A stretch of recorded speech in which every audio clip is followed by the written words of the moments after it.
Hello and welcome to another episode of Inspiring Revolution, a podcast where in this season we are exploring ambition, the not so beautiful, not too cute, having to be in the ground digging kind of ambition. And I believe that today's guest also represents that in an amazing, amazing way. I know her personally. She was my colleague at a certain company we were working at. Yes, as senior software engineers. Excuse us, women in tech. Please. But yes, now she's here. And when I thought to talk about ambition, I thought about you, Faith, because of your story. She has recently completed a master's from the University of East London, right? Yes. In data science, data engineering, right? Big data. Big data. And now she's a data engineer. It's just amazing. Your whole journey in tech, and I think you're an inspiring woman. I tell her that when she walked into the office, and the first day, the kind of work she was doing, I was wondering, see what Afanya, like the the boss, Aulize, did I hire correct with this first one? So I think you are very driven, you know what you're doing, you are able to cross-functional team collaborations. Yes. You do it. It's not just a buzzword for you. You really do it. Yes. So, Faith, karibu sana. Thank you. That introduction, guys. I don't know where it's coming from, but I feel so affirmed. I feel affirmed today. Thank you so much. I think in the introduction you forgot that you were actually my gym trainer at some point. I was. My goals have not achieved them because she left the company, guys. I've not. Yes, but I'm so happy to be here. Thank you. Right. And I look forward to the conversation. I love your energy. Please share with our audience. Who are you? Like, what do you do? Aside from also tech, but share just everything. Who are you? All rounded. Wow, feels like a CV interview or a job interview, but I think in a nutshell, I think for me, I'm just a go-getter. I'm very I don't know how to say it, but I think I do a lot of things. From my career in tech. I started out as a computer science student. Actually, I started out as a business student. Oh, yes. I went to pursue business administration in AUDACITY University, but because it was liberal and at some point I just had an opportunity to actually explore different paths within it. I got introduced to programming and computer science, and that's how I switched in my second year from business administration to computer science. Throughout those things, then I also discovered that I do love teaching. Then I started things to do with mentoring, through writing, and just what I learned now, just putting it into words. And also, outside of that, I also love community work, give back projects. I'm in the middle of actually planning a tournament right now. And outside of that, I'm just a lover of life. I watch movies. I'm a homebody, but you also find me outside sometimes. Yes. All right. So that's Faith. I want to know your story. Where did this whole journey of not even necessarily loving tech, but you've said you're a very driven, go-getter kind of person. Where do you think you were able to see this in your life? Was it earlier on where you realized I'm very ambitious a person? I don't know. What's your story? I grew up in poverty. I think it was very inspiring. It was very inspiring. That on its own is my motivation, I think, from the very start. I think growing up, we were not the middle class. We were just below middle class. So it was very important for me, looking at my circumstances, that hard work was the only way out of the place. Actually, my very first dream was to make sure that I don't go to high school somewhere within Kitui County or Ukambani for that matter, because I was just tired of the place. I think that's where it started.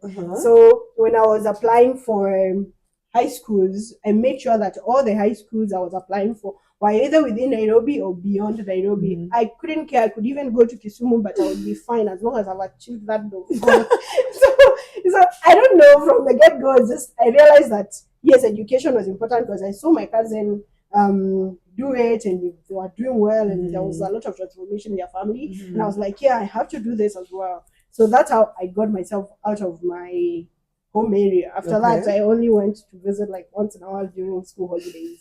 But then also again after that, I realized that Loreto Limuru was not so far from Nairobi. I needed to get out of the country. So that's how I found myself applying for schools outside the country, in the US, in the UK. Ended up in Ghana, which was still a win because it also helped me discover my love for tech and also for people and community work. So I think from the onset, my background has shaped me to who I am for sure, and also inspired my journey and some of the decisions I've made along the way, both in my career and my personal life, which I'm very much grateful for. All right, I'm curious. I have seen you've talked about growing up in a poor background and how that inspired you. But there has always a question I usually have is what is the difference between someone who gets inspired by the poor background and someone who gets held back? What would you say? Because there's some people who it's their background that now it ends up being, I don't want to say excuse because I cannot say that I can appreciate that. Yeah, it ends up being that stumbling block. So what do you think is the difference between someone who in the same exact condition ends up like you, feeling inspired by that and even challenging yourself way beyond your even geographical, financial capacities, and someone else? What do you think would be the difference? And what is it that if you were to talk to someone your age at that very young age, what is it that you would share with them that you think would change their narrative or their mind about this, that it now becomes, it didn't end up being their stumbling block and now is their superpower? I think from my very start, before I even give them the tip of how to navigate the situation, I think the first challenge that people experience is the lack of exposure. When you are in a very underprivileged background or you're in that environment, you don't have much of an example because usually vision is inspired through something you see from either someone else within a family or within the community. So most of the time you look at your situation, the reality of the matter is you don't have those opportunities that you want. You don't know where to go after this. Maybe heck, you don't even have school fees or you don't even have food, leave alone school fees. So in that way you're already blocked at that particular point. So I think for me, what made the difference was I could see my cousin. My cousin works for the UN, one of the biggest organizations in the world, and I could see he also did computer science and he got into these things, and that's how he's been able to. He's way older, like in his 50s and all that. It was also very important for me to see such a story. So a lot of people lack a model. For me, I had never spoken to him. I just used to see his car in the neighborhood, but it was still inspiring enough for me. But also for someone in that situation, the truth of the matter is, even me, I didn't have high school fees. What I did was, I knew that my way out of this thing is if I work hard in my education. I already had one thing that was working for me is I was in school, I was in primary school. And that particular point, I knew that I have to be number one or be outstanding my performance to be able to attract an opportunity, maybe a scholarship. And that's actually how I got into Loreto High School. That there was full scholarship. Actually missed out on a couple of other scholarships because we didn't have proper communication. But also I think that was the very first thing for me, being able to see a model and aspire to that life, and also being able to use what I have, which in that case is now my family, my being able to see my cousin do it, and also now using my education to be able to just put myself out there. And I think that has also now replicated in other ways of life because I understood my reality of, if I look at my mother will not be able to find this. And that was a reality that I had to accept, and I have to look for a way out. So being able to just get out there, because I have siblings, I have older siblings who didn't have the opportunity. So in that case, I looked at their situation, I was like, nah, this is where it ends. I have to be different. Powerful. Yes. So for me, it's look at the pattern, realize where things are shaking, then position yourself in that position to be able to be like, if it's been going this way, this is where it stops and goes this out. So for me, that I like that. That's a powerful statement. But regardless, because I don't know why I always assume you're the firstborn. I don't know. I'm actually the second last born. So saying that you have older siblings and it's not even that it worked out for them, that then you did not limit yourself to say, if it didn't work out for my older siblings, why would it work out for me? Instead, you decided this is where it stops. Yes. With me. That's powerful. Girl. Okay. Receive your flowers. Okay, that's really powerful. But I like what you shared of one, having a model, the power of representation. Yes. I had Viola Davis speaking about this. Yes. That there's a lot of, she was being asked, why do you like act and you're big on like acting as a Black woman and everything? And she said, because people underestimate the power of representation. For someone to be able to see me and think that could be me, it matters so much. Yes. So I love that, because then it becomes also the answer to, if you are in that situation, or if you know someone in that situation, what you could give them that could change their life is be their representation. Yes. Or introduce them to someone who, this is someone who has gone exactly what you, has been there and has ended up here, so that you give them something to kind of emulate, a model to follow after. A possibility. Like a possibility. Because a lot of people's reality, even in this country, different parts of the country, not just in Kitui where I come from, is a lot of people lack just the idea of hope and possibility that something could be different, that this river was flowing this way and now it needs to go this other way. Like, you don't believe that you can actually make that change. So for me, that's where it's at, and that's why I'm also very big on mentorship and giving back to the community, because it is very important that people from this place understand that yes, we are all not on the level ground, and there's someone else who is looking for a glimpse of hope, to be able to be like, yeah, even me, I can make my way out of this situation. And they are opportunities. They are. It's really, it's true. Even with the previous guest we were talking with, his opportunity came from the government setting up the Ajira Foundation or something like that, where he just went there, learned a few skills on tech, and then was able to get jobs from there. So there are opportunities out there, and I think there are a lot of outreach, not only by the government, but people like you are yourself are having an outreach to your community. So I think if we open up our minds and change the narrative, that can kind of help. So my story is not that I come from a poor family, so I'm disadvantaged. It's and what opportunities are around me, because I think that was your question. Okay, so you said something powerful also. You said I had to accept my reality, like not battle with it. That no, someone else is from this family and they are rich, and so you're not fighting that. Am I coming from a poor family or not, or does it mean I am from a poor family? Yes. What are we going to do about it? I like that, being able to accept your reality. That's amazing. So you got a scholarship. Went to Loreto. Yes, Loreto High School. Okay, shout out. You went to Loreto High School, and then from there you decided geographically or gender mbali enough. I need to go further. What is putting this thought in your mind? Like, I'm really curious. Already you decided Kitui mini siko huku. Peace. Please, we are done, guys. We are done. Why did you decide to leave Kenya? Okay, but I'm curious, like your thought process behind this. I would also say that it was also a necessity, because at that particular point, yes, I got a scholarship. I was working with women. I was working with girls and women from marginalized communities through an organization called Akilidada. But also at the same time, that also inspired me to work hard, because to whom much is given, much is expected. That is one of the co-founders was saying that all the time, and even the Bible says that. Now I've been given an opportunity out of nowhere. I need to maximize it to the best of my knowledge. So in that case, Loreto High School, I got there. I'm from Kitui. My God, I'm meeting Nairobi Academy. From so many different group of schools. Their English is not, doesn't have the accent that I come with. But also at the same time, it's also challenged me to want to be better.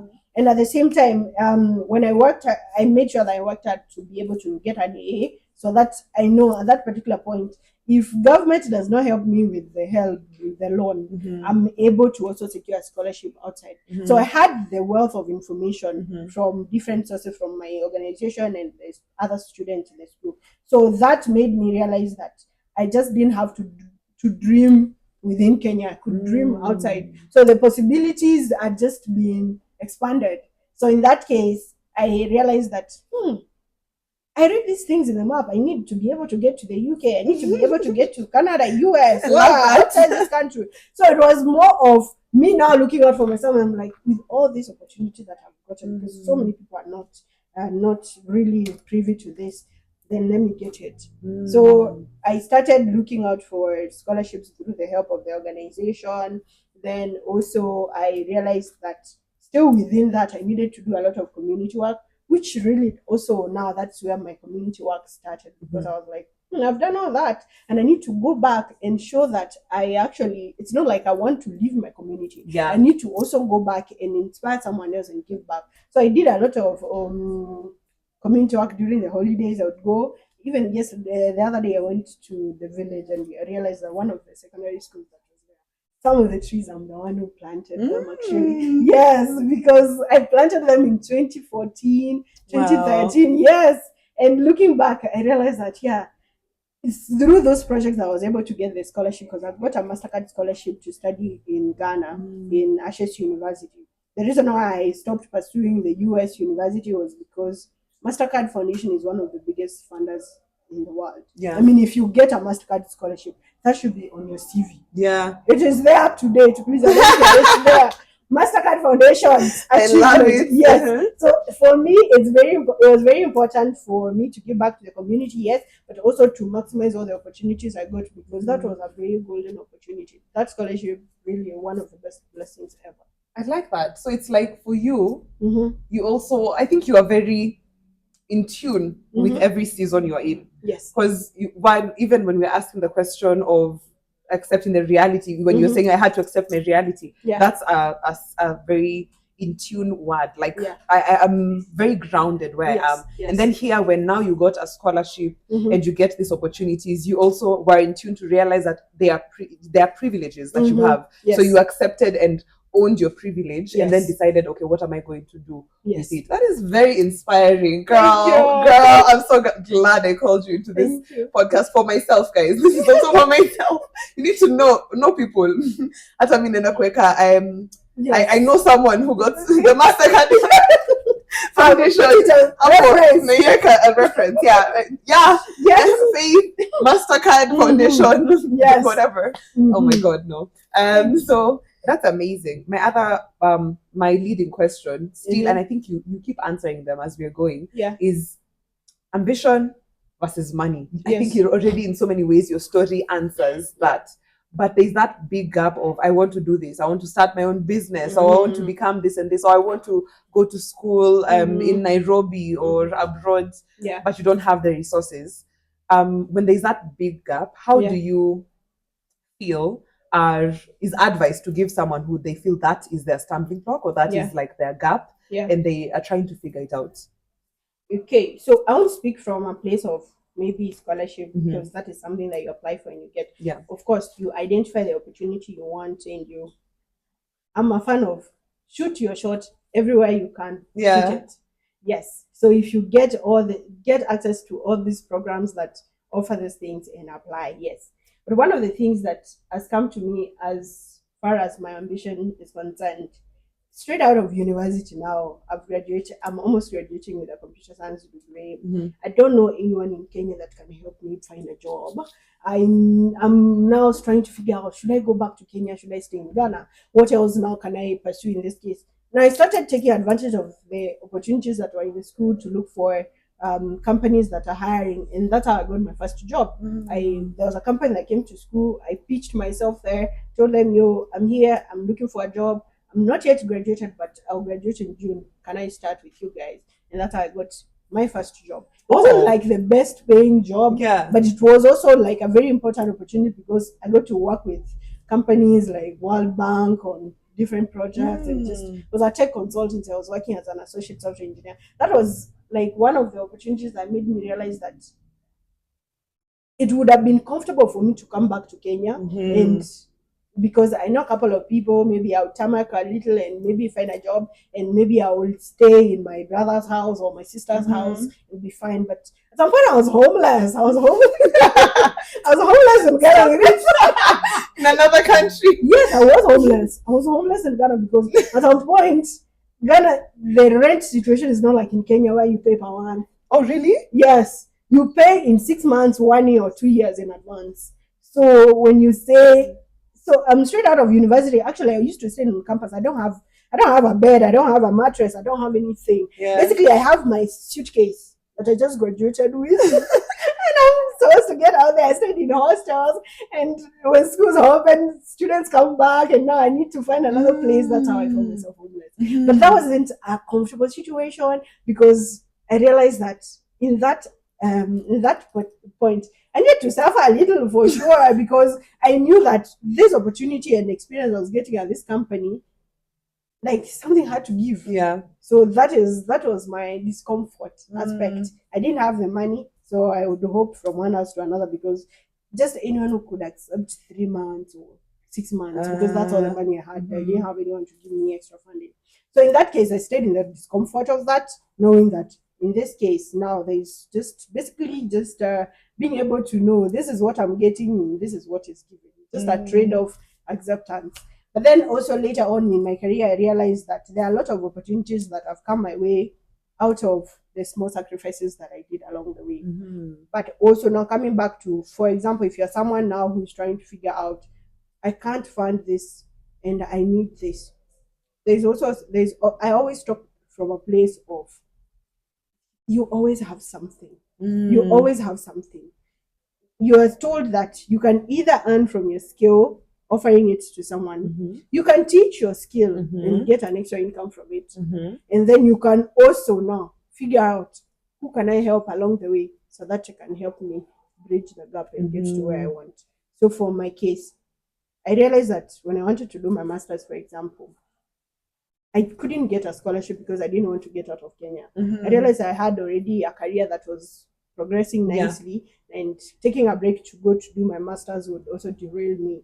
So in that case, I need to find a way of, how can I make extra money to be able to fund the master's that I want, which I know will help me progress my career. But at the same time, I also want to get to a place where my work is not affected, and also I'm also able to earn an extra income to be able to fund the goal that I want. So in that case, looked into myself and realized, oh, I'm good at tech writing. I do software engineering by day. I can write by night and earn money from it. And that's how I started. Initially, started working as a tech writer, just sending articles here and there, and earning from it. Then later on, I realized that, this software engineering that I'm doing by day in my 8 to 5 can actually consult on something, do a project, and still earn from it as well. So it was more of looking within myself to be able to look at my skills and knowledge and experience. How can I monetize that to be able to get to where I want? And really, 2 years later, I completed the master's. I was able to pay for that. Cheers to you. Thank you. That's amazing. I think what I'm learning from you also is that what you're sharing, that there's always something, because it's the same story you said.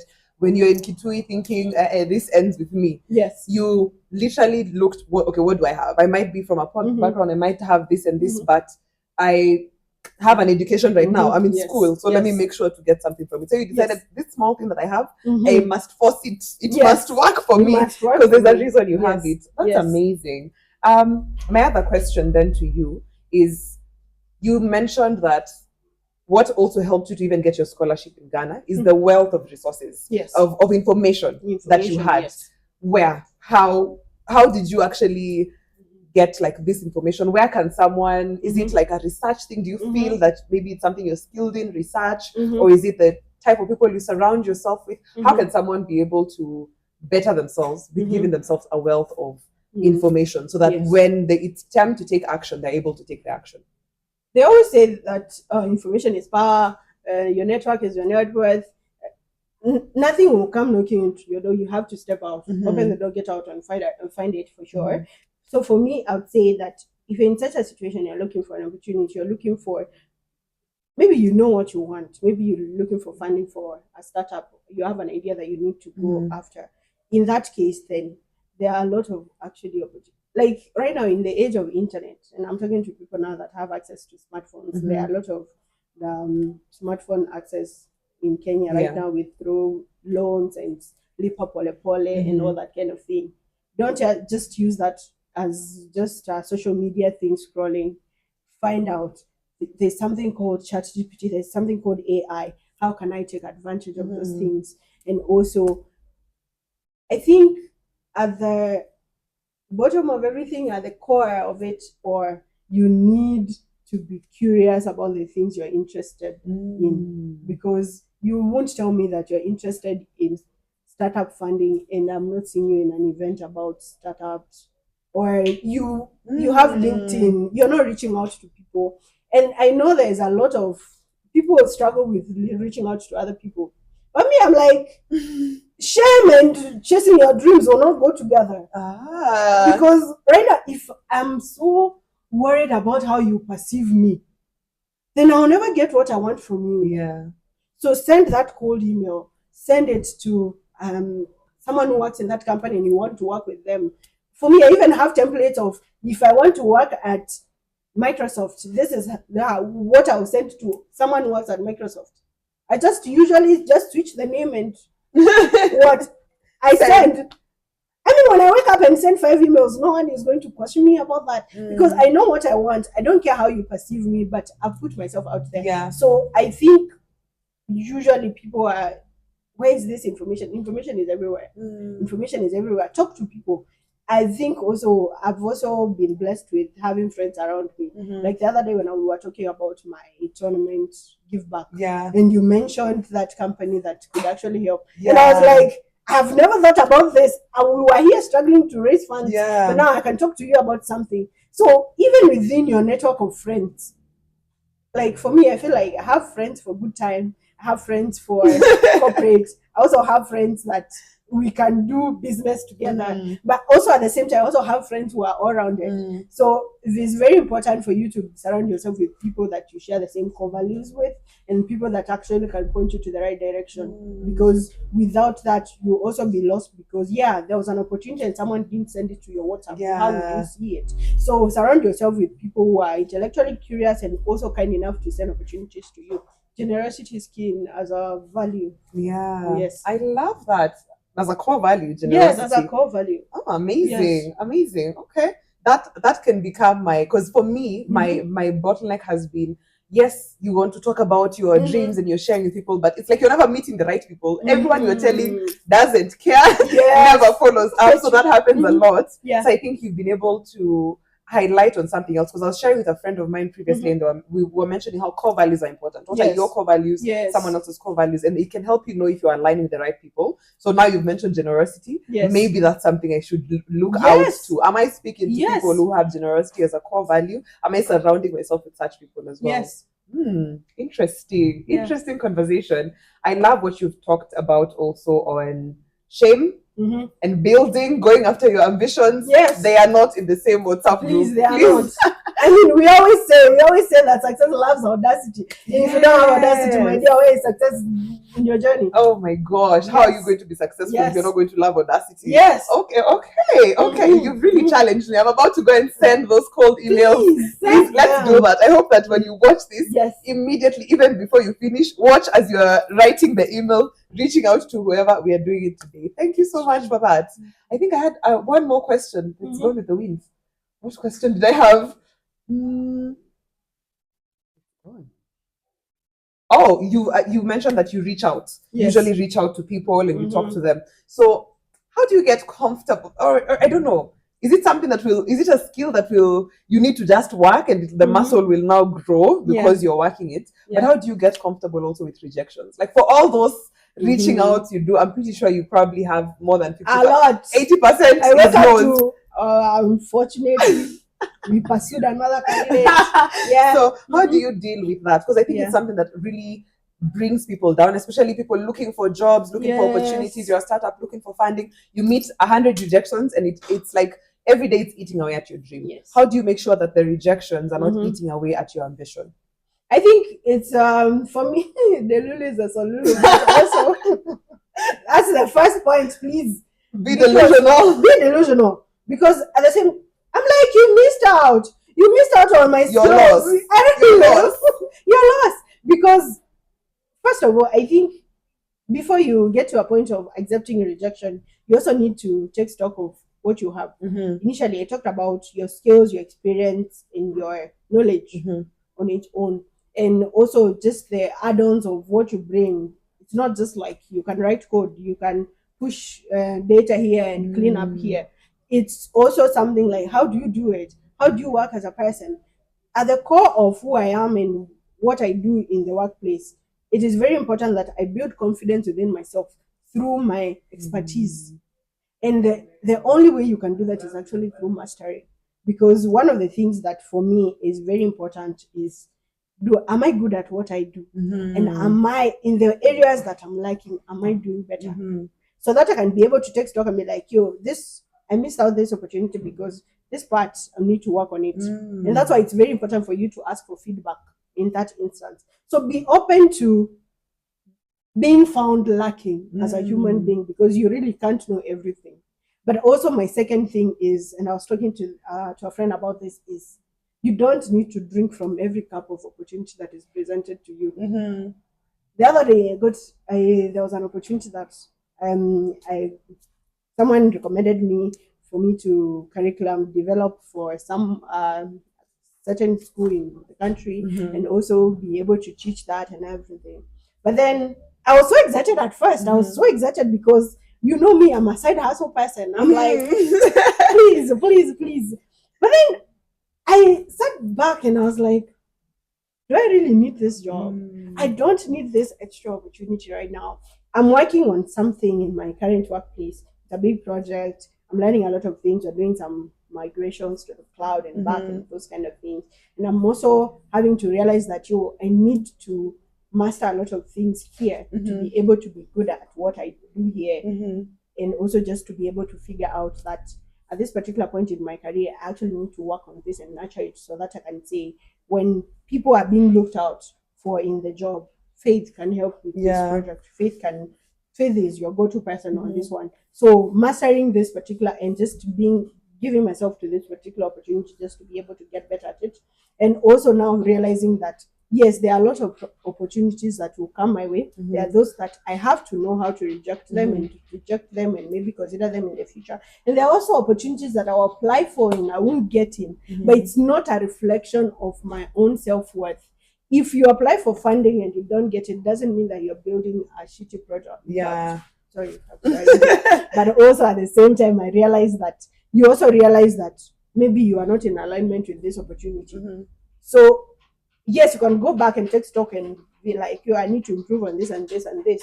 But you need to believe in yourself enough and whatever you're building to be able to accept that, this didn't work out, but I need to keep pushing. Oh my gosh, I feel like you've shared so many gems. Nena could rewatch podcast myself. I'm going to be the 1,000th viewer with me, because you shared how you, first of all, mastery can help you not feel like rejections are chipping away at your ambition, because you're understanding, regardless that I'm being rejected or I've not yet placed and gotten a job, I'm still mastering my skills. So I'm fine. Like it's okay. I love that so much. And I love also the reminder of they are not a reflection of your self-worth. It does not necessarily mean that it's not a skill that is needed or your business is going to fail. It probably is just they didn't need it at that time, and it's okay. It's okay. I love that.